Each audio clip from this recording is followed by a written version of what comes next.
सर्वप्रथम आदरणीय डॉक्टर काकांना नमस्कार करते. आदरणीय आचार्य सद्गुरू डॉक्टर सुनील दादा व गुरुमाऊली सौ शैलाताईंना नमस्कार करते. मी म्हणजे माझा देह आहे, जग माझे आहे, मीला जन्म मरण आहे, विषयांमध्ये सुख आहे, जग सत्य आहे, मी करता भोगता आहे, मीला सुखदुःखे होतात, भोवती दिसणारा भेद सत्य आहे. या सर्व बंधनातून अज्ञानातून सुटका होण्यासाठी गीता आपल्याला मार्गदर्शन करते. शोक कसा निरर्थक आहे हे समजावून सांगते. येथे सामान्यांना प्रश्न पडतो, मोक्ष मिळाला नाही तर काय बिघडते? त्यासाठी भौतिक आनंद सोडून त्याग करून आत्मसुखाच्या मृगजळामागे का धावावे? जीवनात येणाऱ्या दुःखाचा एवढा बाऊ करून त्यांना टाळण्यासाठी एवढा आटापिटा का करावा? मोक्षामध्ये वैभव संपन्न लौकिक जीवन मिळवण्याची कोणतीच व्यवस्था नसताना शमदमादी साधने करून असलेले वैभव का नाकारावे?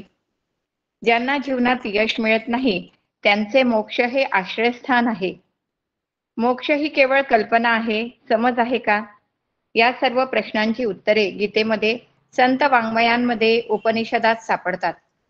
थोडक्यात काय, अभ्यास मला करायचा आहे आणि या अभ्यासाने माझ्या मनामध्ये असे प्रश्नच उद्भवणार नाही.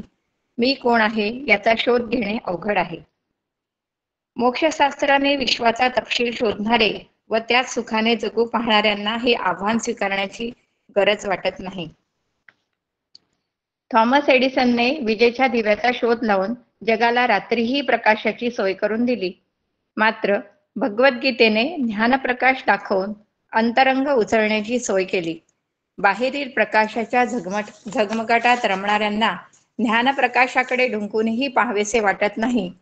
परंतु विजेच्या झगमगाटात रमून जाणाऱ्या सर्वसामान्यांना ज्ञानप्रकाशाकडे कसे वळवून आणायचे हे सद्गुरूंना चांगलेच माहीत असते. म्हणूनच तर हा गीता अभ्यासावरील प्रवचनांचा उत्सव आपण साजरा करीत आहोत. पुन्हा एकदा सद्गुरूंना आपण सर्व वंदन करू आणि दिव्याच्या अमावस्येला ज्ञानाचा दिवा आपण चेतवूया.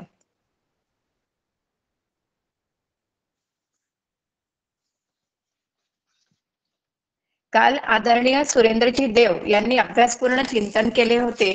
त्यांचा आशय थोडक्यात असा होता, संसार वृक्षाचं स्वरूप मागील 3 श्लोकातून भगवंत सांगत आहेत. काल आदरणीय सुरेंद्रदादा देव यांनी त्यांच्या अभ्यासू चिंतनातून तितक्याच समर्थपणे न रूपमस्ये हे तथोपलभ्यते नांतोर्न चादीर्न च संप्रतिष्ठा हा श्लोक माऊलींचे दृष्टांत व विविध ओव्या श्लोकांचा आधार घेत कथन केला. त्यामुळे त्यांना आणखीन एक पदवी द्यावीशी वाटते, बुद्धिमतां वरिष्ठम, नाही का? संसार वृक्षाचे स्वरूप भासमान कल्पित आहे. त्याला वैराग्य ज्ञानरूपी डोळस नयनांनी त्याचे छेदन निर्मूलन शक्य आहे. ते ध्यान संत लीलया करत असतात. स्वप्नात हर्ष दुःख या दोहोत आपण सहज समरस होतो. ज्यावेळी जागृत होतो बाळाला वाटलेला बागुलबुवा होतो. पण श्रीगुरूंच्या कुशीत साधक रूपी बाळ निवांत निर्धास्त असतं. अरे जे जालेची नाही त्याची वार्ता पुससे काही, तथापि सांगो जेणे काही संशय नोरे. कल्पित भासणारा संसार वृक्षावर विसंबतो आणि इंद्रिय अगोचर असलेला स्वर्ग नित्य आहे, नित्य सुस्वरूप आहे असे म्हणणे तितकेच चुकीचे आहे. तोही एक बुद्धीचा भ्रमच आहे. म्हणून स्वप्नाची या छाया ओखदचे विची धनंजया, देवी ज्ञान अज्ञान मुळा यथा ज्ञानची खड्ग. स्वप्नात झालेल्या जखमेला जाग येणे हेच औषध आहे. त्याचप्रमाणे या मूळ अज्ञानाच्या नाशाकरता ज्ञानरूपी तलवारच पाहिजे. त्यासाठी कायम हृदयात शांती, तृप्ती, समाधान बाणावे लागते. जैसी स्थिती आहे तैशा परी राहे, कौतुक तू पाहे संचिताचे. ब्रह्मलोकापर्यंतचा प्रवास क्षणिक आहे व नाश पावणारे आहे असा निश्चय करून सत्ता, प्रीती, रमणीयता न दिसणे हेच काय ते वैराग्यरूपी शस्त्र आहे. आपणाला देहादी जगताचा समूळ नाश करण्याचा विवेक, ध्यान इत्यादी साक्षीभाव, कर्तव्य कर्म, निष्कामता, वैराग्य, स्वाध्याय आणि आत्मचिंतनाची पंचसूत्री ध्येयापर्यंत नेऊन पोचवते.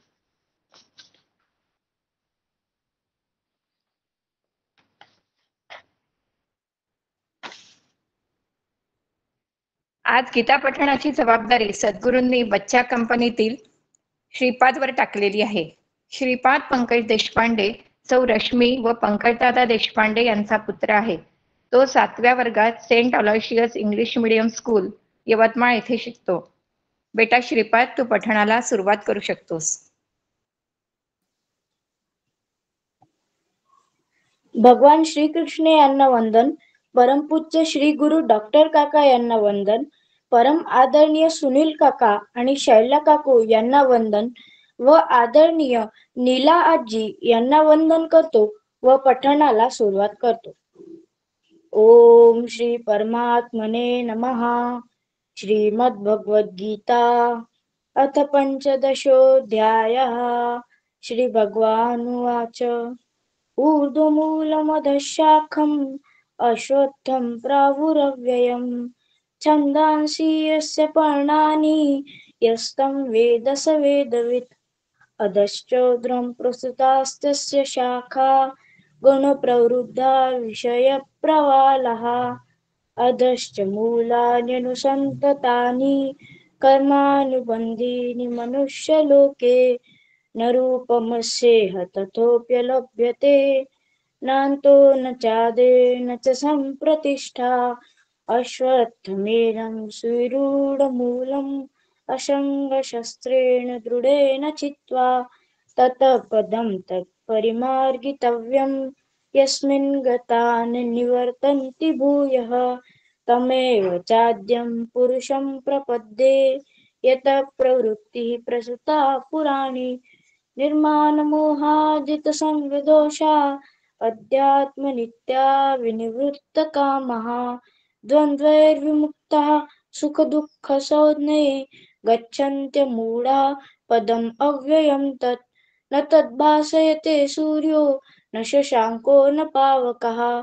यद्गत्वा न निवर्तन्ते तद्धाम परमं मम. ममैवांशो जीवलोके जीवभूतः सनातनः. मनःषष्ठानि इन्द्रियाणि प्रकृतिस्थानि कर्षति. शरीरं यदवाप्नोति यच्चाप्युत्क्रामतीश्वरः. गृहीत्वैतानि संयाति वायुर्गन्धानि वाशयात्. श्रोत्रं चक्षुः स्पर्शनं च रसनं घ्राणमेव च. अधिष्ठाय मनश्चायं विषयानुपसेवते. उत्क्रामन्तं स्थितं वापि भुञ्जानं वा गुणान्वितं. विमूढानानुपश्यन्ति पश्यन्ति ज्ञानचक्षुषः. यतन्तो योगिनश्चैनं पश्यन्यात्मन्यवस्थितम्. यतन्तोऽप्यकृतात्मानो नैनं पश्यन्ति चेतसः. यदादित्यगतं ते गामाविश्य च भूतानि धारयाम्यहमोजसा. पुष्णामि चौषधिः सर्वाः सोमो भूत्वा रसात्मकः. अहं वैश्वानरो भूत्वा प्राणिनां देहमाश्रितः. प्राणापानसमायुक्तः पचाम्यन्नं चतुर्विधं. सर्वस्य चाहं हृदि सन्निविष्टो मत्तस्मृतिर्ज्ञानमपोहनं च. वेदैश्च सर्वरहमेव वेद्यो वेदान्तकृद्वेदविदेव चाहम्. द्वामिमो पुरुषो लोके क्षरश्चाक्षर एव च. क्षरः सर्वाणि भूतानि कूटस्थोऽक्षर उच्यते. उत्तमः पुरुषस्त्वन्यः परमात्मेत्युदाहृतः.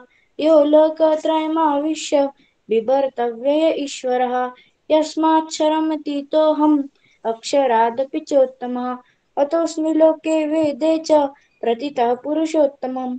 यो मामेवं सम्मूढो जानाति पुरुषोत्तमं स सर्वविद् भजति मां सर्वभावेन भारतम्. इति गुह्यतमं शास्त्रम् विदमुक्तं मया नघ.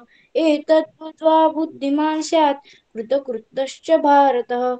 ॐ तत्सदिति श्रीमद्भगवद्गीतासु उपनिषत्सु ब्रह्मविद्याया योगशास्त्रे श्रीकृष्णार्जुनसंवादे पुरुषोत्तम योगो नाम पंचदशोऽध्यायः। हरे नमः हरे नमः हरे नमः। Very very good. श्रीपाद, खूप खूप अभिनंदन. तुझ्या आईबाबांचेही अभिनंदन. जवळजवळ पूर्ण 15वा अध्याय तुझा पाठ आहे. डोळे मिटून तू शास्त्रशुद्ध शांतपणे खड्या आवाजात पठण केलेस. श्रीपाद, अध्यात्माची गोडी जन्मतःच तुला मिळाली आहे. तुझ्या घरी अध्यात्माचे वातावरण आहे. तुझ्या बाबांचा लहान वयातच खूप अभ्यास आहे. तू भाग्यवान आहेस. तुझ्यावर ईश्वराची कृपा आहे. अनुवंशिकतेतूनच तुला हा वारसा मिळालेला आहे आणि तो तुला चालवायचा आहे. धन्यवाद. आजपर्यंत आपल्या बच्चा पार्टीतील बालसाधकांनी, चारही बालसाधकांनी खूप खूप छान पठण केले. चौघांचेही आज पुन्हा मी कौतुक करते. चौघेही सीबीएसई स्कूलमध्ये शाळेचा युनिफॉर्म घालून तयार होऊन गीता पठण करतात. ही बाब खूपच खूप कौतुकाची आहे. पुरुषोत्तम योगातील 5व्या श्लोकावरील चिंतन सोमवार दिनांक 28 आता होईल. सकाळी 7 ते 8 या हीच वेळ आपली राहणार आहे. याची सर्वांनी नोंद घ्यावी. शुक्रवार, शनिवार आणि रविवार हे 3 दिवस चिंतनासाठी, अभ्यास करण्यासाठी व झालेल्या चिंतनाचे मनन करण्यासाठी आहेत, असा आदरणीय गुरु माऊलींचा आपणा सर्वांना निरोप आहे. आजचे आपले वक्ते आहेत आदरणीय शंकरराव कुलकर्णी. हे नगर येथील रहिवासी असून आदरणीय डॉक्टर सुनील दादा यांचे अनुग्रहित आहेत. नगर येथील आपल्या वास्तव्यात शिवसाधन नगर येथे ग्रंथराज दासबोध नियमितपणे हा समूह ते चालवित आहेत. आपल्याबरोबर इतरांनाही वाटचाल करण्यास हातभार लावणारे व त्याबरोबर त्यांच्या सहधर्मचारिणी सौ सुनीताताई त्यांचा भार हलका करण्यास तत्पर असतात. मी त्यांना विनंती करते की त्यांनी आपल्या उद्बोधनास सुरुवात करावी. रामकृष्ण हरी. सदाशिवसमारंभां शंकराचार्य मध्यमाम् अस्मदाचार्यपर्यन्तां वंदे गुरुपरंपरां वंदे गुरुपरंपरां वंदे गुरुपरंपरां. परमपूज्य डॉक्टर काकांना शिरसाष्टांग नमस्कार करतो. माझे श्री गुरु परमपूज्य सुनील दादा यांना शिरसाष्टांग नमस्कार करतो. मार्गदर्शक असणाऱ्या गुरुमाऊली शैलाताई यांनाही शिरसाष्टांग नमस्कार करतो. तसेच ज्येष्ठ असणाऱ्या नीलाताई दातार यांना पण शिरसाष्टांग नमस्कार करतो. संचलन आणि अभ्यासपूर्ण वक्तव्य करणाऱ्या मोनाताई पाठक यांनाही वंदन करतो. सर्व साधक जन, या श्रोते, सर्व जगदीश मूर्ती यांना सर्व वंदन करतो. आणि छोटे बच्चे कंपनी ज्यांनी आतापर्यंत पठण केलेलं आहे त्या सर्वांचं मी वंदन करतो. आद्या लुले, अभिर पाटणकर, ओंकार आणि श्रीपाद या सर्वांचं मी अभिनंदन करतो आणि त्या सर्वांना पण नमस्कार करतो. आणि आता माझ्या चिंतनास मी सुरुवात करतो.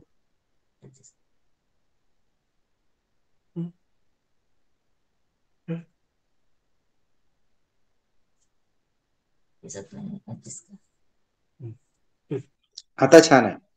हो हो. आजचा चिंतनाचा विषय भगवद्गीता, अध्याय 15, पुरुषोत्तम योग, श्लोक क्रमांक 4. या अध्यायाला पुरुषोत्तम योग हे नाव दिलेलं आहे. का बरं दिलेलं आहे त्याची मीमांसा पाहूया. अनेक वेळा अर्जुनाने प्रश्न विचारले आणि उत्तर देण्यासाठी भगवंतांनी अनेक वेळा नवीन अध्यायाला प्रारंभ केला. किंवा काय केलं, मागील अध्यायाचा शेवट करताना एखादं विधान करून गेले.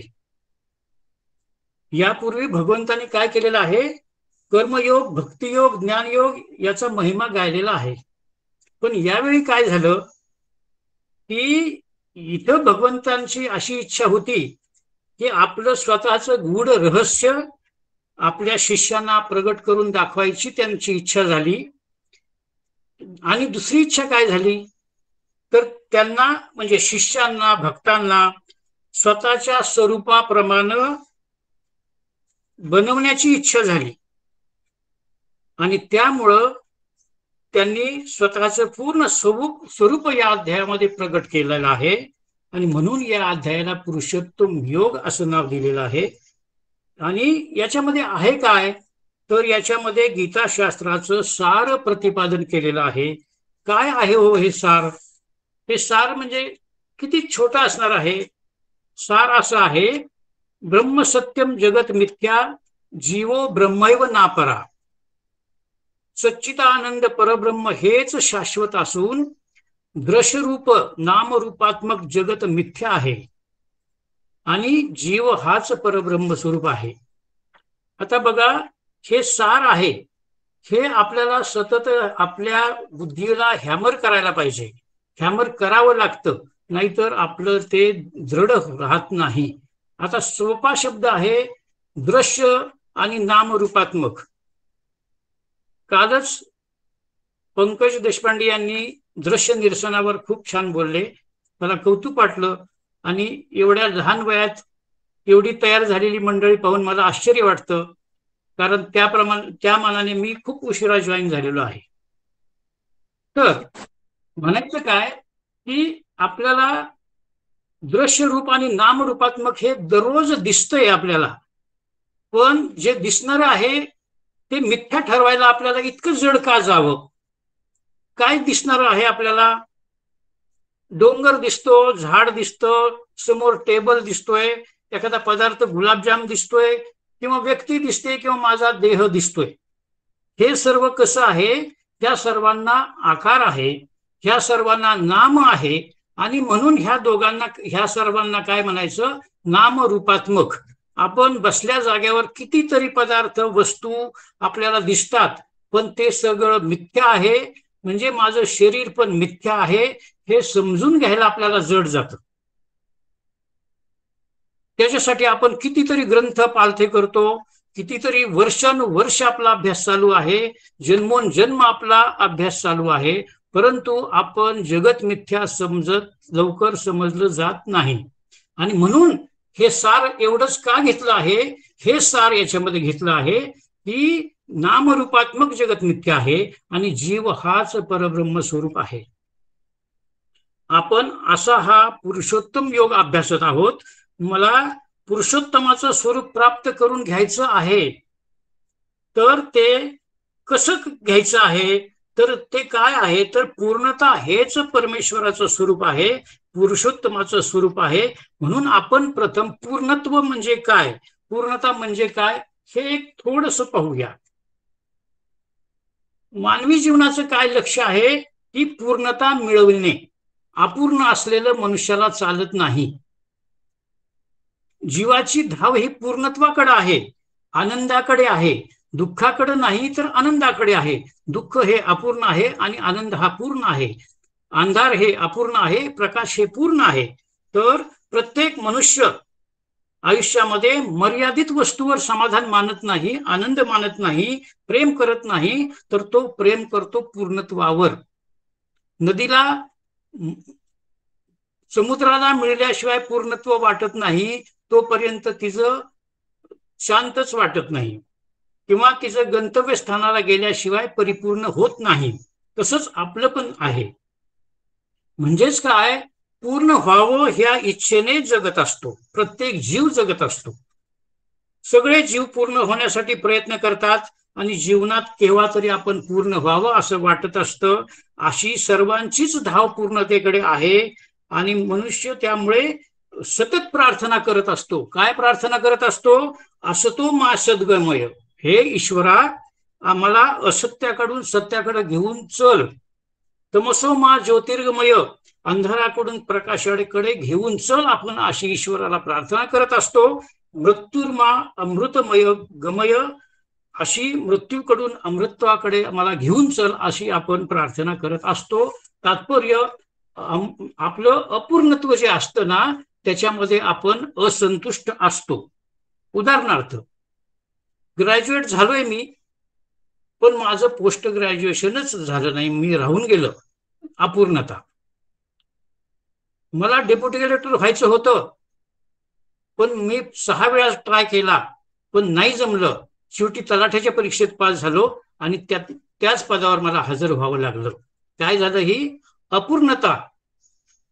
मी एक मजला बांधलाय, मला बरेच जण म्हणले वरचं का नाही बांधलं अजून, पण माझ्याच्यानी बांधणं झालं नाही. काय झालं? अपूर्णता.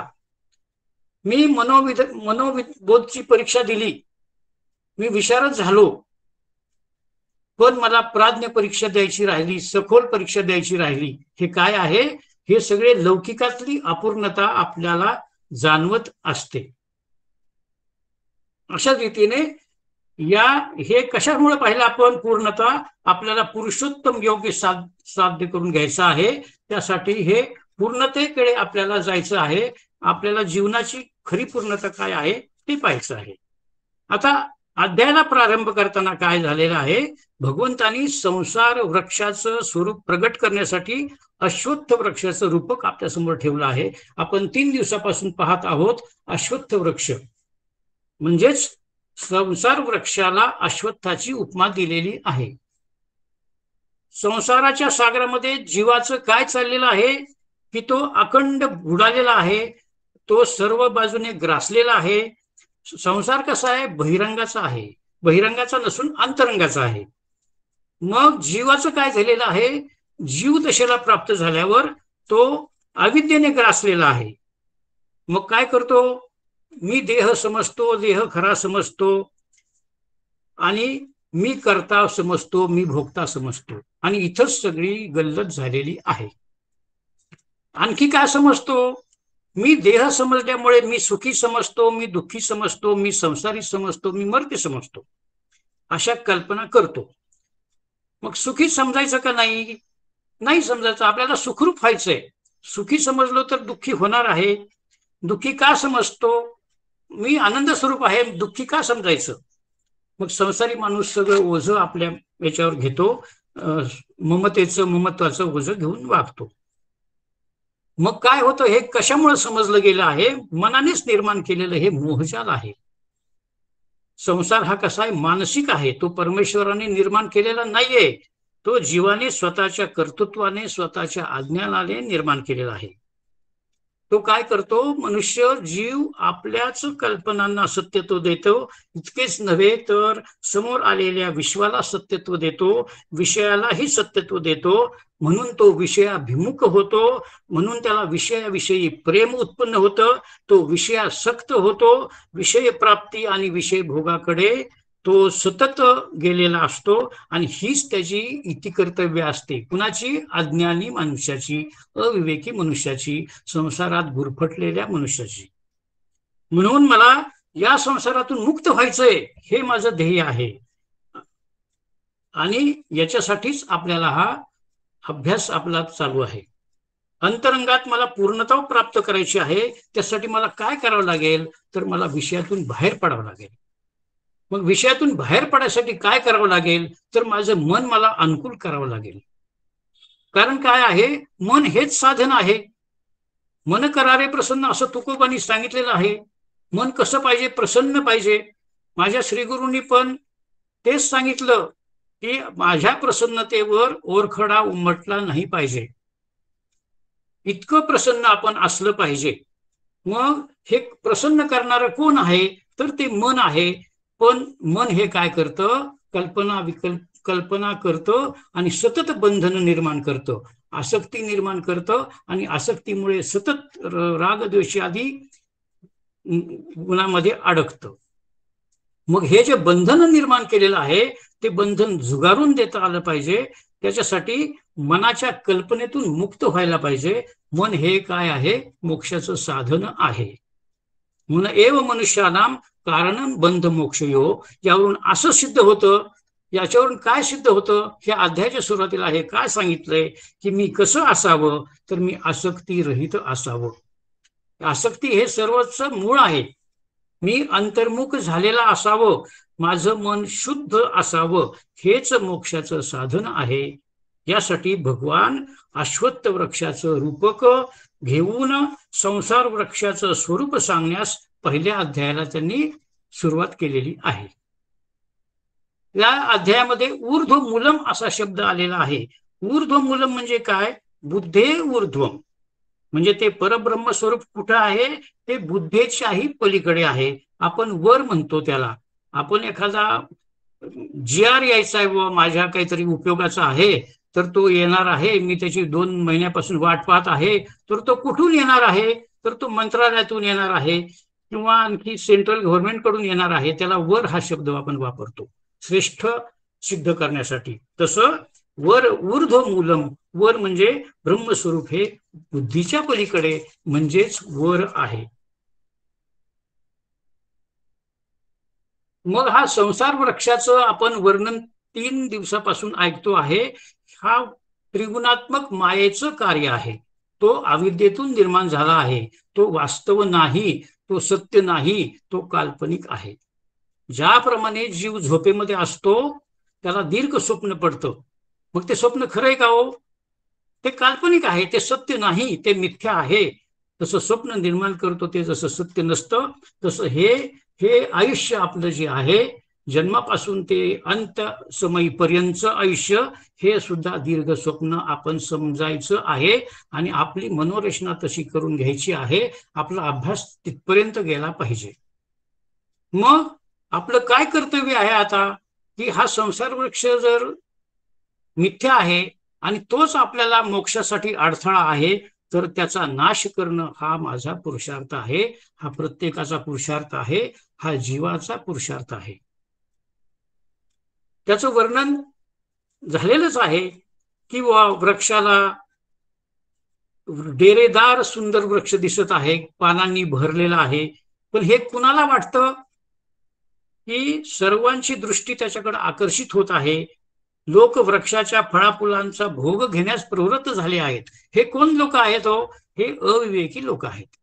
अविवेकी लोकांना तो वृक्ष खूप आकर्षक वाटतो आणि त्याला दुसरं कारण असं आहे, वेदांनी काय केलेलं आहे, वेदांच्या सुंदर वचनांनी सर्व जीवांच्या बुद्धीवर आवरण घातलेलं आहे.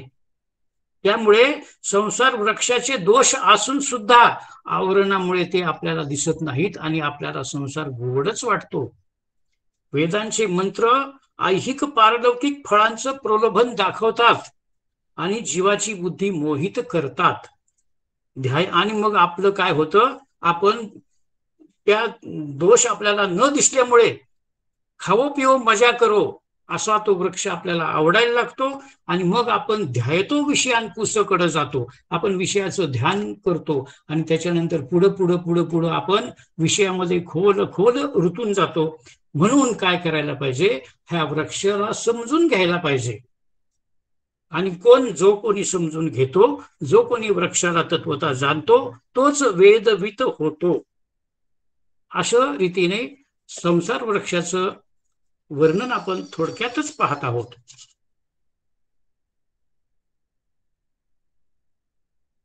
आता काय आहे त्याचं, संसार वृक्षाचा नाश करणे हा पुरुषार्थ आहे, हे आपण पाहिलं. मग मनाने निर्माण केलेला तो मनानेच घालवायचा आहे, म्हणजे काट्यानेच काटा काढायचा आहे. कारण शरीर आहे तोपर्यंतच हा संसार आहे असं काही जणांना वाटतं. त्यामुळे पुरुषार्थ कशाला करायचा असं पण त्यांना वाटतं, पण ती त्यांची अज्ञानाची दृष्टी आहे, ती दूरदृष्टी नाही.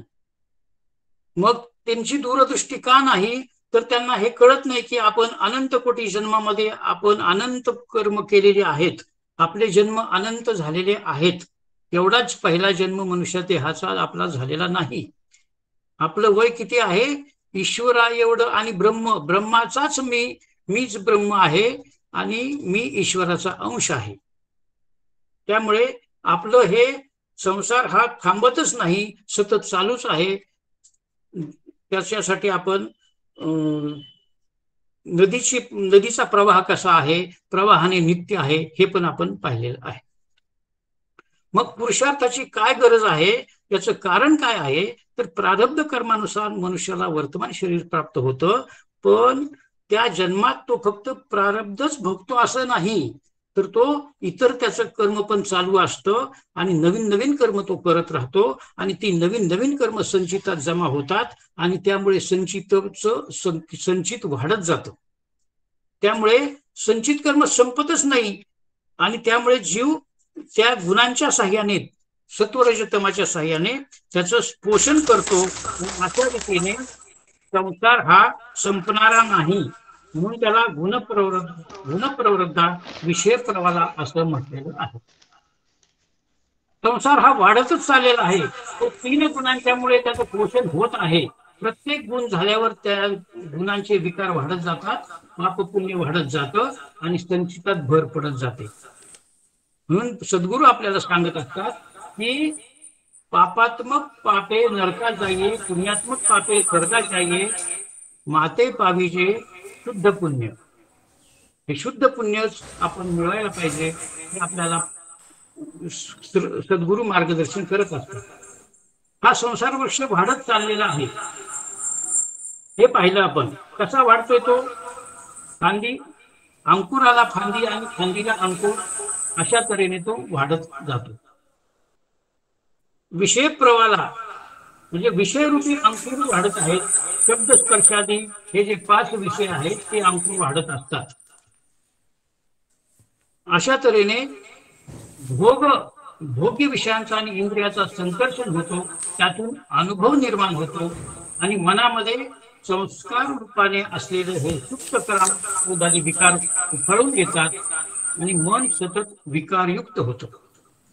अशा रीतीने ही अशी साखळी तयार होते. तुमचं अनम्यूट झालंय, म्यूट करून घेता का?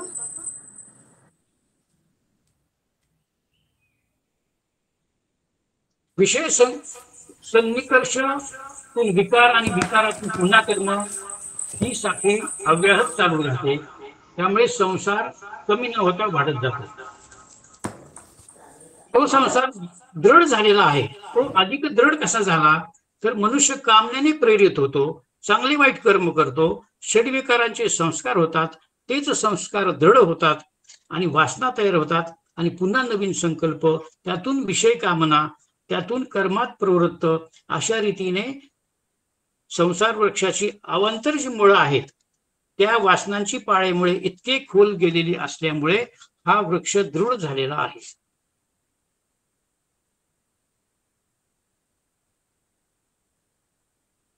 तिसऱ्या श्लोकामध्ये सांगतायत तर त्याला मोह नरूप मत्स्य, त्याला रूप नाहीये असं सांगितलेलं आहे आणि त्याचं छेदन केलं पाहिजे असं सांगितलेलं आहे. म्हणजे आपला पुरुषार्थ काय आहे तर त्याचं छेदन करायचं आहे. मग मला तो खरा त्याला जर आदी नाही अंत नाही तरी पण तो मला खरा वाटतो, हे आपण समजून घेतलं पाहिजे. माझ्या संसाराला सुरुवात कुठून झाली? माझे आजोबा पंजोबा, खापर पंजोबा किंवा त्यांचे आजोबा पंजोबा, खापर पंजोबा, कुठपर्यंत आपण मागे जायचंय? तर जगाचा जो नियंता आहे ईश्वर, त्याला कुणी निर्माण केलं इथपर्यंत आपल्याला जायचं आहे.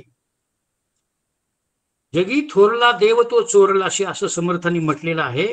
तर तो जो देव आहे तो ब्रह्मा विष्णू महेश मधला महादेव नाहीये, तर तो थोरला देव म्हणजे निर्गुण निराकार आहे. सर्व देवांच्या उत्पत्ती ज्याच्या सत्तेवर होतात ती ब्रह्मसत्ता आहे. मग संसार वृक्ष हा सर्वात मोठी जर कोणती गोष्ट असेल तर तो प्रवाहाने नित्य आहे आणि स्वरूपाने मिथ्या आहे. आपण थोडक्यात आपलं जग केवढं असतं पाहूया. माझा देह, माझं घर, माझं जग, माझं कर्तृत्व, माझं भोक्तृत्व, हे आपलं जग आहे. हा आपला संसार आहे. मग माझा संसार वृक्ष मिथ्या आहे एवढंच आपल्याला समजलं पाहिजे. मग माझ्या संबंधातलं जग काय आहे? आम्ही दोघं नवरा बायको, माझी मुलं बाळ, माझे आई वडील, माझे मित्र परिवार, माझे काका काकू, माझे गावकरी वगैरे. मग इथं एवढे माझ्या संबंधात आहेत आणि या सगळ्या लोकांमध्ये माझ्या सगळं मिथ्या आहे हे आपल्याला जाणवलं पाहिजे. आणि आद्य पुरुष फक्त सत्य आहे, बाकी सर्व माझ्या देहासगट मिथ्या आहे. नामरूपात्मक हे सगळं मिथ्या आहे हे आपण पाहिलेलं आहे. कसं आहे, माझं घर आहे 4 खोल्याचं 10 खोल्याचं, आणि मग हे जर मिथ्या आहे आणि माझं शरीर जर मिथ्या आहे तर ते घर बांधण्याची फुशारकी आपण का बरं मिळवतो? त्यानंतर आपण प्राण्यांनी घर बांधत नाहीत, आपण मनुष्य घर बांधतो आणि आसक्ती वाढवतो. त्यामुळं प्राणी आसक्ती निर्माण करत नाहीत, त्यामुळं त्यांच्याकडे बंधनं येत नाही, ते बंधनात पडत नाहीत. आपण आसक्तीमुळे बंधनात पडतो, त्यामुळं ते सुटून जातात. परंतु आपण जास्त खोल जातो. बांधून घेणं फक्त मनुष्यच करतो आणि त्याला सुटका करून घेण्याचा मोक्षाचा पण अधिकार मनुष्यालाच आहे. तेवढा भोग झाला की प्राणी मोकळे होतात. ते मनुष्याने भोग कर्तृत्वाने जर भोगले तर ते पुन्हा संचितात जमा होतात. म्हणून मनुष्याने कर्तृत्व भोक्तृत्व हे जाणून द्यायचं नाही. अकर्तृत्वाने अस्वामित्वाने भोग भोगले पाहिजेत, तर तो मोकळा होऊ शकतो. म्हणजे मोकळं होणं किंवा न होणं हे आपल्याच हातात आहे. प्राणी तर ऑलरेडी बांधलेलाच असतो, त्याला वेगळं बांधायची गरजच नसते. अशा तऱ्हेने बंधनातून सुटका पशुपक्ष्याची होऊ शकत नाही, पण मनुष्याची सुटका होऊ शकते. मग ही सुटका करून घेतली तर सुटका होईल, नाहीतर काय होईल, तो आणखी अडकत जाईल. तसं आपल्या जीवनात होता कामा नये. म्हणून भगवंतांनी इथे चौथ्या क्रमांकाच्या श्लोकामध्ये सांगितलेलं आहे, ततः पदम परिमार्गितव्यम अस्मिन् गता न निवर्तन्ति भूयः तमेव चाद्यं पुरुषं प्रपद्ये यतः प्रवृत्ती प्रसत्रा पुराणी. याच्यासाठी काय करायला पाहिजे, त्या परमपदाचा शोध घेतला पाहिजे. कशा परमपदाचा शोध घेतला पाहिजे? ज्या स्वरूपाला प्राप्त झाल्यानंतर जीव पुन्हा संसारामध्ये येत नाही. आणि तमेव चाद्यं पुरुषं प्रपद्ये म्हणजे त्यासाठी त्या आदिपुरुषाला शरण जावं. कोणत्या आदिपुरुषाला? तर ज्यामधून पुरातन संसाराची निर्मिती झालेली आहे. असा हा आपला आजचा श्लोक आहे. मग ततः पद असं म्हटलेलं आहे. ततः पदम, तसं काही पद आहे का? आपल्याला ब्रह्मपद असं आपण म्हणण्याची पद्धत आहे, परंतु तसं काही पद नसतं. हे पद हे लौकिकात असतात, की मुख्याध्यापक पद, चेअरमन पद, सेक्रेटरी पद, अशी जी पदं असतात, मॅनेजर पद, ही फक्त व्यवहारात आपण बोलतो. परंतु तसं ब्रह्माला पद वगैरे असं काही नसतं. ब्रह्म आत्मा आहे, आहे आणि आहेच. मग या श्लोकात काय सांगितलेलं आहे, त्याचा चांगल्या प्रकाराने शोध घ्यावा. त्याला शब्द आपण ऐकलेला आहे, तत्वम पदार्थ संशोधन. तत्वम पदार्थ शोधन. मग त्या पदाचा शोध घ्यायचा आहे. शोध घ्यायचा आहे म्हणजे का ती एका ठिकाणी सापडणार आहे का? त्यासाठी आत्म आणि अनात्माचा आपल्याला विचार करावा लागेल. दोन्हीचा पण विचार करावा लागेल आणि जाणून घ्यावं लागेल. आणि त्या दोन्ही मधून आपल्याला अनात्म बाजूला करून आत्मपद शोधावं लागेल, आत्मा शोधावा लागेल. त्यासाठी जोपर्यंत शोधत नाही, आत्मस्वरूपाची भेट होत नाही, तोपर्यंत आपला शोध चालूच राहणार आहे. आणि आपले जीवन आतापर्यंतचे कोट्यावधी जन्म गेले तरी आपला शोध चालूच आहे. या शोधण्यासाठी काय काय पद्धती आहेत? तर नामसाधना ही पण पद्धत आहे, लयचिंतन ही पण पद्धत आहे, तसंच आत्मा अनात्म विचाराच्या पातळीवर पण करण्याची पद्धत आहे.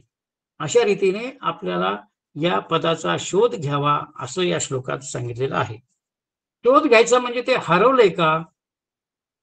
तर माझ्यासाठी ते हरवलं म्हणावं लागेल. संतांना तर ते समोर दिसतंय, संतांना सूर्यप्रकाशासारखं दिसतंय आणि मला मात्र दिसत नाही. त्याचं कारण माझ्याकडे अविद्या आहे, मी अविद्येच्या अंडर आहे.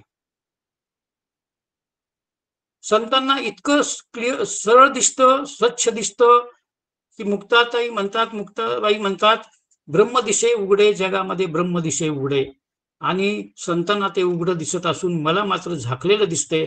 मला शोधायची वेळ माझ्यावर आलेली आहे, म्हणजेच माझ्यावर अविद्येचं आवरण आहे. मग हे आवरण कसं जाणार आहे? तर माझ्यामधले दोष मला पहिले काढावे लागतील. माझ्यामध्ये काय दोष आहेत? ते दोन्ही दोष काढल्यानंतर आवरण दोष हे श्री गुरु कडून निघत असतात. अशा रीतीने हा प्रवास शोधाचा आपला चालू आहे. हे शोधल्यावर काय होणार आहे? तिथे गेलेले लोक पुन्हा परत येत नाहीत. असं ते तिथेच थांबतात. म्हणजे काय होतं, ते मूळ स्वरूपात ते लीन होऊन जातात.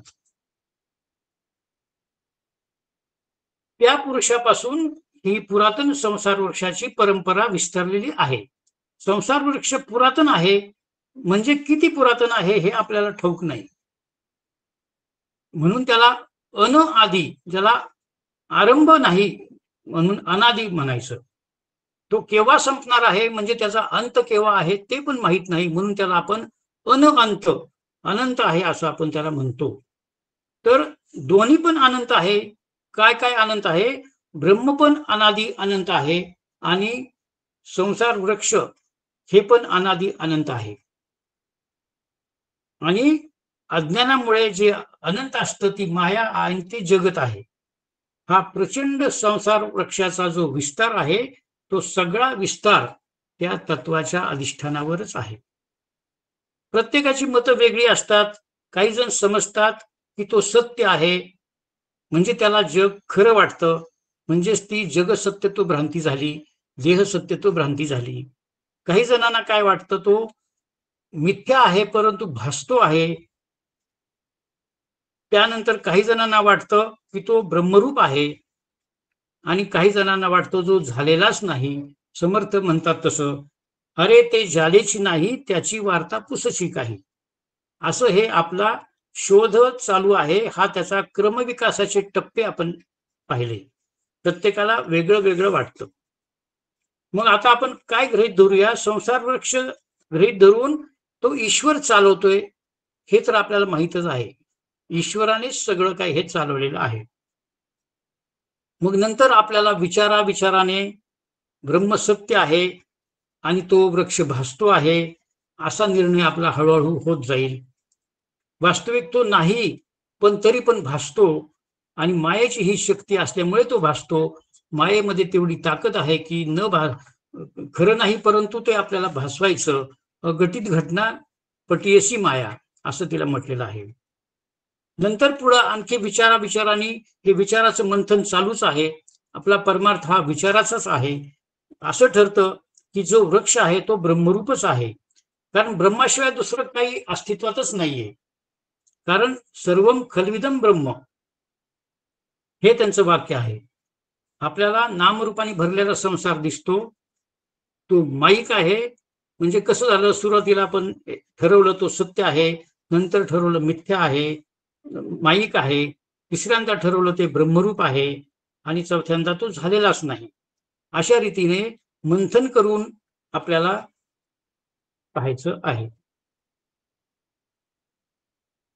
तिथे जाऊन पोहोचलं की आपल्याला परत येण्याचं कारण नाही. मागील श्लोकात सांगितल्याप्रमाणे हाच भाग आपण पाहत आहोत की विवेक कसं शोधायचं, शोध कसा घ्यायचा.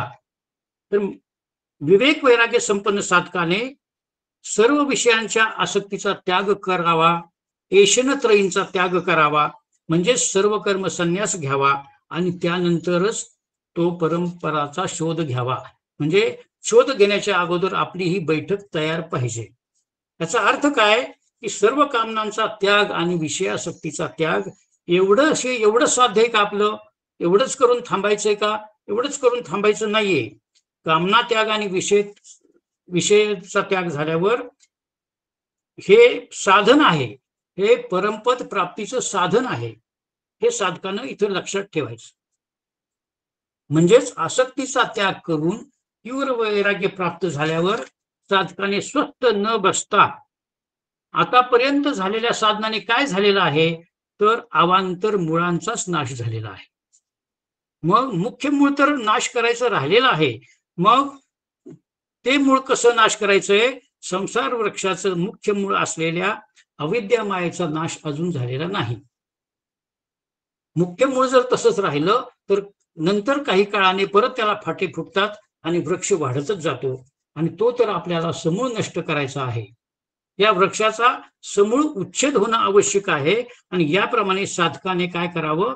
संसार वृक्षाच्या मूळाचा मूळ काय आहे? मुख्य मूळ काय आहे? अविद्या माया.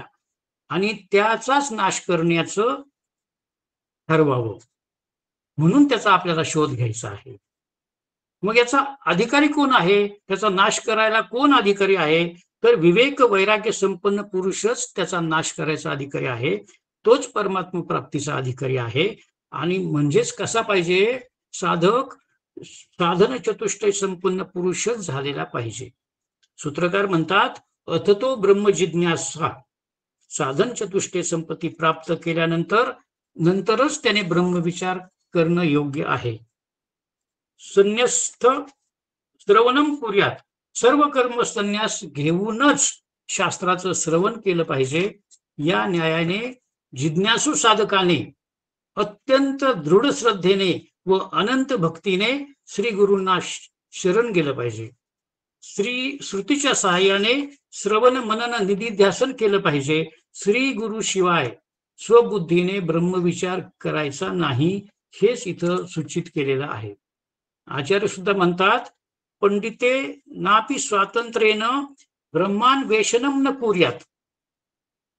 याचं कारण काय?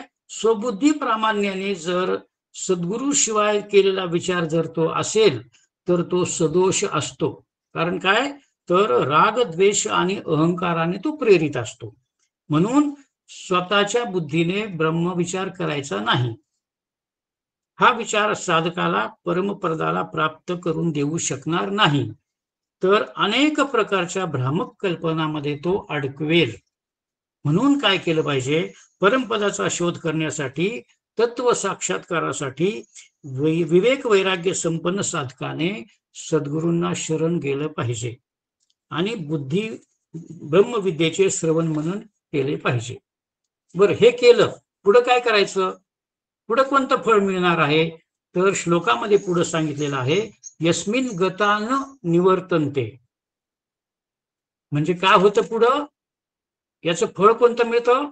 की याचं ज्ञान प्राप्त झाल्यावर स्वतःचं आत्मस्वरूप तेच ब्रह्मस्वरूप असं निसंशय तो जाणतो.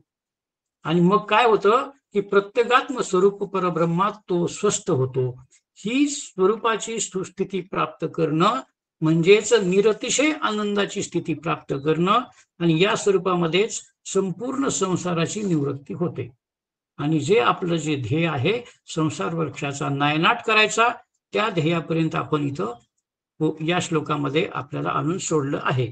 अशा रीतीने साधकाला पूर्णावस्था प्राप्त झालेली आहे.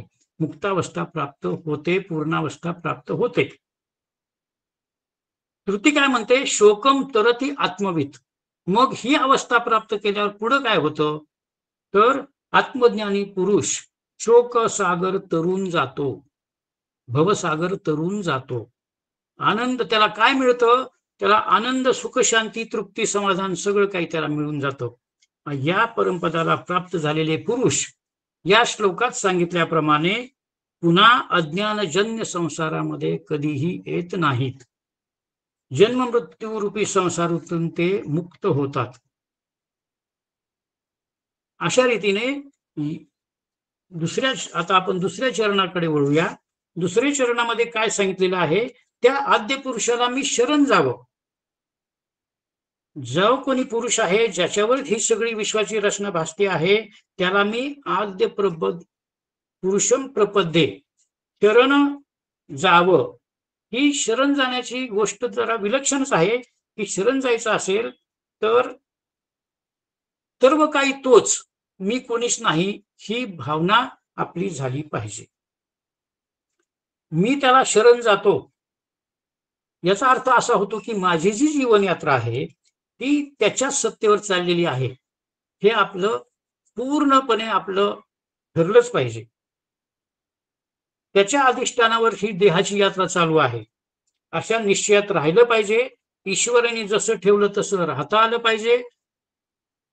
त्याच्यानंतर त्याच्याकडे कोणती तक्रार न केली पाहिजे. हे शरणागतीची लक्षणं आहेत. शरणागती आणखी कशी असते हे आपल्याला पाहायचं आहे. तर शरण जाणं म्हणजे काय आहे? तर पूर्णपणे समर्पित होणं आहे, स्वतःला समर्पित करणं. मग काय होईल? आपल्या चिंता, भीती, इच्छा सगळं त्याच्यावर सोडवायच्या आहेत. त्याच्या इच्छेनुसार, ईश्वराच्या इच्छेनुसार माझ्यावर कोणतीही वेळ आली तरी ती त्याच्या इच्छेने आली असं आपल्याला वाटलंच पाहिजे. आपल्या जीवनाची सूत्र त्याच्या हाती दिली पाहिजेत. तो मला चालवतो आहे, मी त्याच्याप्रमाणे चालणार आहे. लहान लहान बाळाचं बोट आईने धरलेलं असतं. माझं बोट श्रीगुरूने धरलेलं आहे, ईश्वराने धरलेलं आहे. त्याप्रमाणे आपण चाललं पाहिजे. त्याची इच्छा तीच माझी इच्छा, त्याच्या इच्छेशी जुळून घेतलं पाहिजे. पतिव्रतेचं असंच असतं बघा. जी पतीची इच्छा आहे तीच तिची इच्छा असते, तिची इच्छा काही वेगळी नसते. पतिव्रते जैसा भ्रतार प्रमाण आम्हा नारायण तैसा परी. आपला अहंकार बाजूला ठेवता आला पाहिजे, ती शरणागती आहे. कशा पद्धतीने शरण जायचं हा विषय चाललेला आहे. आपला अहंकार बाजूला ठेवायचा आहे. भगवंत माझा मार्गदर्शक आहे असंच तुम्हाला क्षणाक्षणाला वाटावं. जेव्हा आपण भगवंताला शरण जातो तेव्हा आपल्याला आंतरिक शांती मिळते, समाधान मिळतं. कारण आपल्याला माहित असतं की आपण एकटं लढत नाहीये, तर भगवंत आपल्या पाठीशी आहे. म्हणजेच भगवंतावर दृढ विश्वास पाहिजे. आपल्या श्रीगुरूवर आपला दृढ विश्वास पाहिजे. आपल्याला खात्री असते की तो आपल्यासाठी सर्वोत्तम काही करत आहे. परमात्म्याला शरण जाण्याचा मुख्य उद्देश म्हणजे स्वतःला त्याच्या मार्गावर चालायला तयार करणं आणि त्याच्या कृपेने जीवन जगणं. उदाहरणार्थ, जेव्हा आपण एखाद्या कठीण परिस्थितीत असतो तेव्हा आपण देवाला प्रार्थना करत असतो आणि त्याच्यावर सगळं काही सोपवत असतो की बाबा तूच हे निवार, आता माझ्याच्याने काही झालेलं नाही.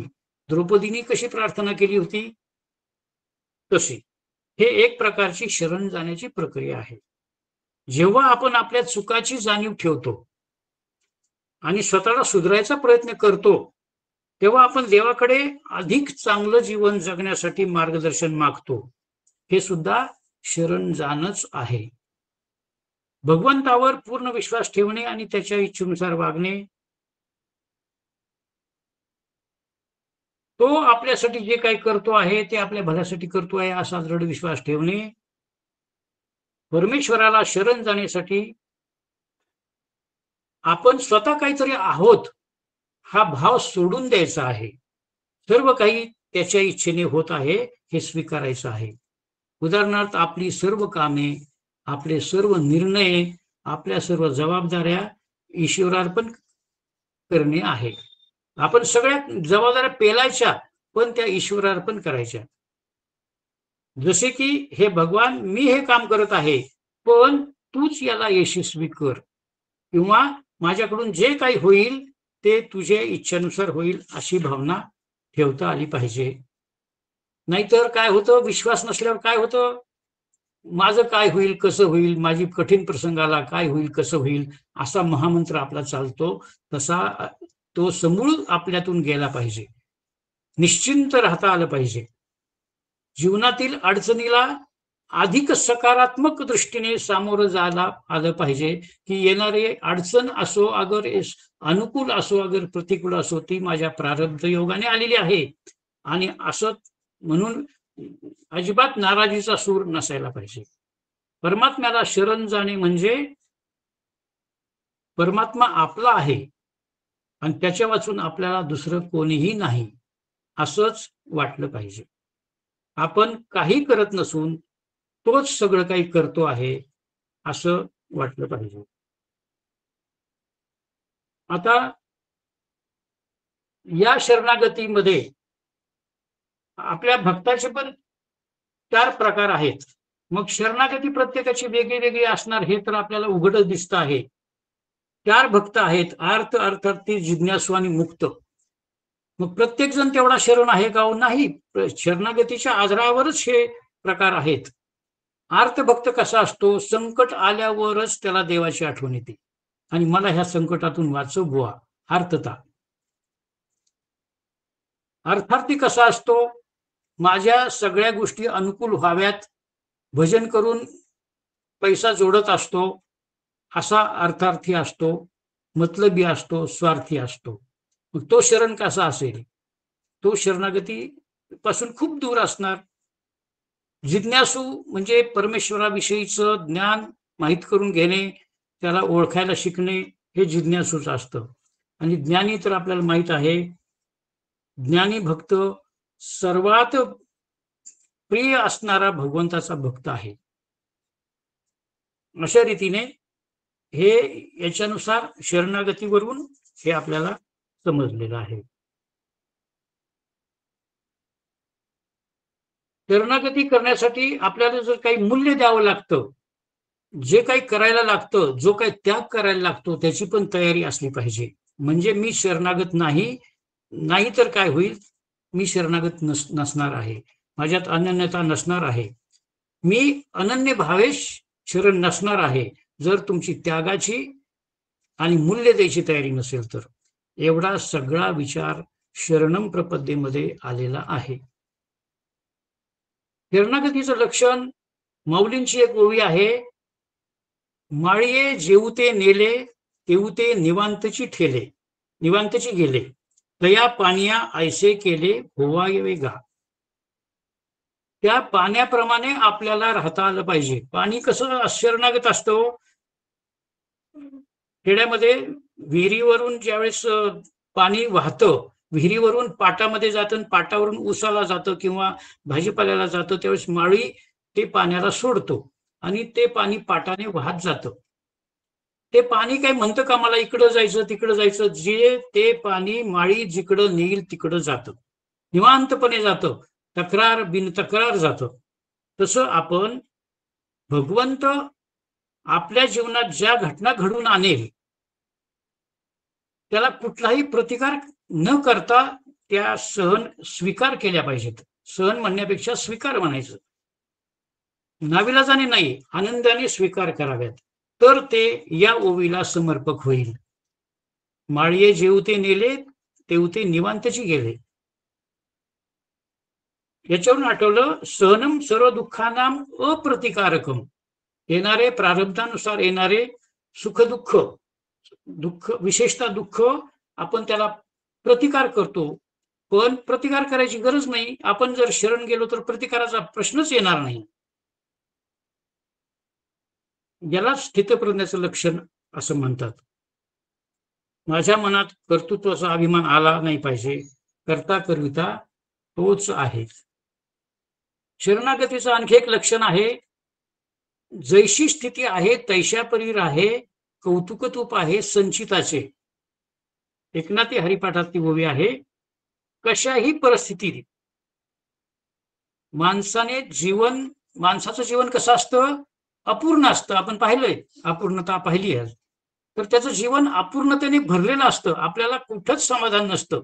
प्रत्येक फॅक्टरमध्ये आपल्याला अपूर्णता जाणवलेली असते. कोणीच सुखी नाहीये. जगी सर्व सुखी असा कोण आहे? सुखी 100% सुखी कोणीच नाही. मानल्यावरच सुखी आहे. आपण स्वतःला आनंद स्वरूप ज्यावेळेस मानू त्यावेळेस आपण सुखीच राहणार आहोत, सुखरूप आहोत. परंतु अज्ञानी माणसाचं कसं आहे, अपूर्णतेने जीवन डागाळलेलं असतं. कशी अपूर्णता असते? शरीरामध्ये अपूर्णता असते. मला वाटतं मला कुठलाच रोग होऊ नये, 90 वर्षापर्यंत मला ऍडमिट पण होता आलं नाही पाहिजे, दवाखान्यात एक गोळी पण नकोय. पण तसं होतं का? तसं होत नाही. म्हणजे शरीरामध्ये अपूर्णता आहे, आरोग्यामध्ये आहे, संपत्तीमध्ये आहे. मला 2 प्लॉट घेतलेत, आणखी 3रा प्लॉट घ्यायचा आहे, महाबळेश्वरला एक घ्यायचा आहे, मुंबईला एक घ्यायचा आहे. कमीच वाटतं, कितीही मिळवा. तर ती अपूर्णतेची जाणीव आहे. संततीमध्ये अपूर्णता असतेच. पती पत्नी, नातलग, सत्ता, यश, कीर्ती, प्रतिष्ठा, शिक्षण, व्यवसाय, सगळीकडे आपल्याला अपूर्णता जाणवते. पण याच्यातून आपल्याला काय म्हणायचं ह्या ओवीमध्ये, जैशी स्थिती आहे तैशापरी राहे.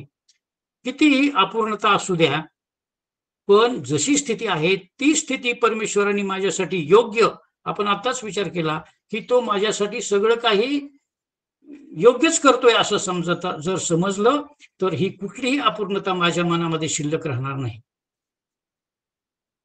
असं अपूर्णता करून आपण काय करतो, आपण स्वतःच्या मनाला खात राहतो. आपण स्वतःची छळवणूक करतो. पण तशी छळवणूक करून घेऊ नये. याचाच अर्थ काय होतो, सद्गुरूंचं वाक्य पदोपदी आठवतं की माझ्यामध्ये आनंदाला एकही ओरखडा आला नाही पाहिजे. मग ह्या अपूर्णतेचा ओरखडा आपल्यामध्ये का यावा, मला अपूर्णता अशी वाटावी का? जे दिलंय ते माझ्या लायकीप्रमाणे योग्य आहे, माझ्या प्रारब्धाप्रमाणे योग्य आहे. मग ह्याच्यात तक्रार करायची काही कारण आहे का? म्हणून आपल्यासाठी संतांनी लिहून ठेवलेलं आहे, जैशी स्थिती आहे तैशा परिवर आहे, कौतुकतूप आहे संचिताचे. म्हणून अगदी महत्वाचं वाक्य म्हणजे अपूर्णतेकडून स्वतःचा छळ करून घेऊ नये. अपूर्णेची खंत मुळीच करू नये. खंत करायची नाही. आज आपल्याला कितीदा तरी श्रीगुरूंनी सांगितलेलं आहे.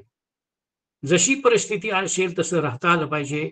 हे ईश्वर शरणागतीचं लक्षण आहे. हे बिन तक्रार राहता आलं पाहिजे.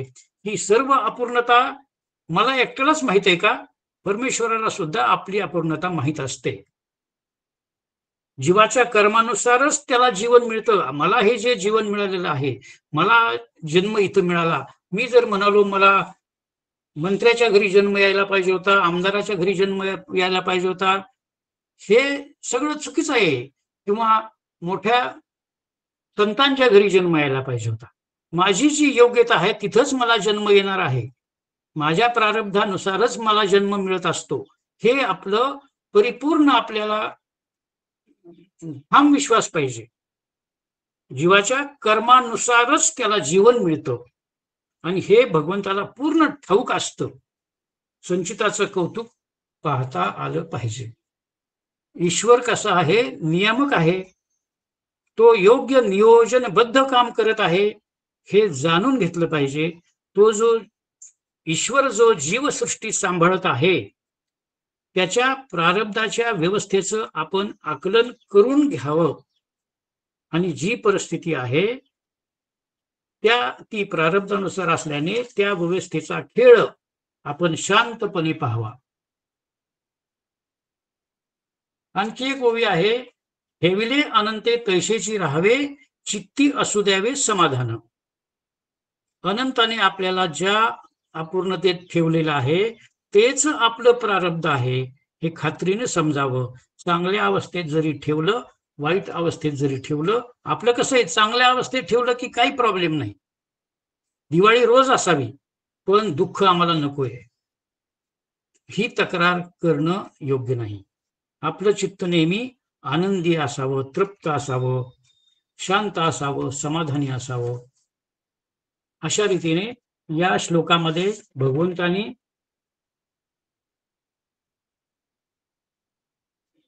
शरणागतीचं महत्व आपल्याला सांगितलेलं आहे. शरण जावं असं सांगितलेलं आहे. आणि कुणाला शरण जावं? त्या आदिपुरुषाला शरण जावं ज्यामधून पुरातन संसाराची निर्मिती झालेली आहे. आणखी काही शरणागतीचा एक मुद्दा पाहूया. शरणागतीची 6 लक्षणं सांगितलेली आहेत. अनुकूलस्य संकलम, प्रतिकूलस्य वर्जनम, रक्षिष्यति विश्वासो, गोत्रत्वे वर्णम तथा आत्मनिक्षेप कार्पण्ये षडविधा शरणागती. त्याचा अर्थ आहे परमेश्वराच्या अनुकूल राहण्याचा संकल्प करावा, भक्तीच्या प्रतिकूल असलेल्या सर्व गोष्टींचा त्याग करावा, परमेश्वर माझे रक्षण करेल हा विश्वास आपला असावा, परमेश्वराला संकटकाळी रक्षण करता म्हणून मी निवडावा आणि आपली समर्पण वृत्ती असावी. आणि 6वा मुद्दा आहे अत्यंत व्याकुळता किंवा दैन्यता ही शरणागतीमध्ये असली पाहिजे. अशा या सर्व लक्षणांनी युक्त असलेल्या दृढ निश्चयाने परमेश्वराला शरण जावं. म्हणजेच कुणाला शरण जावं? श्री गुरूंना शरण जाणं योग्य आहे. श्री गुरूंना शरण गेलं पाहिजे. श्री गुरूंना शरण जाऊन शास्त्राचं श्रवण मनन अखंड चिंतन करून साधकाने ब्रह्मस्वरूप प्राप्त करावं आणि संसार सागरातून मुक्त व्हावं. आतापर्यंत 3 श्लोक झाले. त्याच्यामध्ये शेवटच्या श्लोकामध्ये जे सांगितलं होतं, खड्गाने संसार वृक्षाचा ध्वंस करायचा आहे, नायनाट करायचा आहे, तसं या ठिकाणी त्याला पदाला प्राप्त करून आपण काय करणार आहोत, संसार सागरातून मुक्त होत आहोत. हेच मनुष्य देहाचे परमध्येय आहे, प्रयोजन आहे. हाच या श्लोकात भगवंताचा अभिप्राय आहे. याच्यानंतर एक शंका येईल की त्या परमपदाला कोणते साधक जातात, त्या साधकांची लक्षणे कोणती आहेत, हे पुढील श्लोकात भगवंत स्पष्ट करणार आहेत. ते आपण यानंतरच्या श्लोकामध्ये पाहणार आहोत. एवढं बोलून झालेली सेवा मी माझे श्री गुरु सुनील दादा यांचे चरणाशी अर्पण करतो आणि मी येथे थांबतो. रामकृष्ण हरी.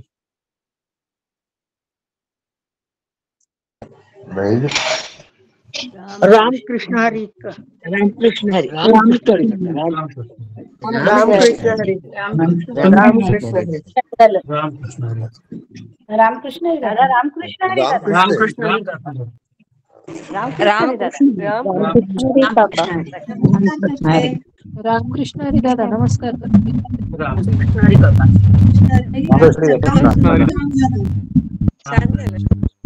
सुंदर चिंतन झालं. रामकृष्ण हरी. रामकृष्ण हरी दादा. रामकृष्ण हरी.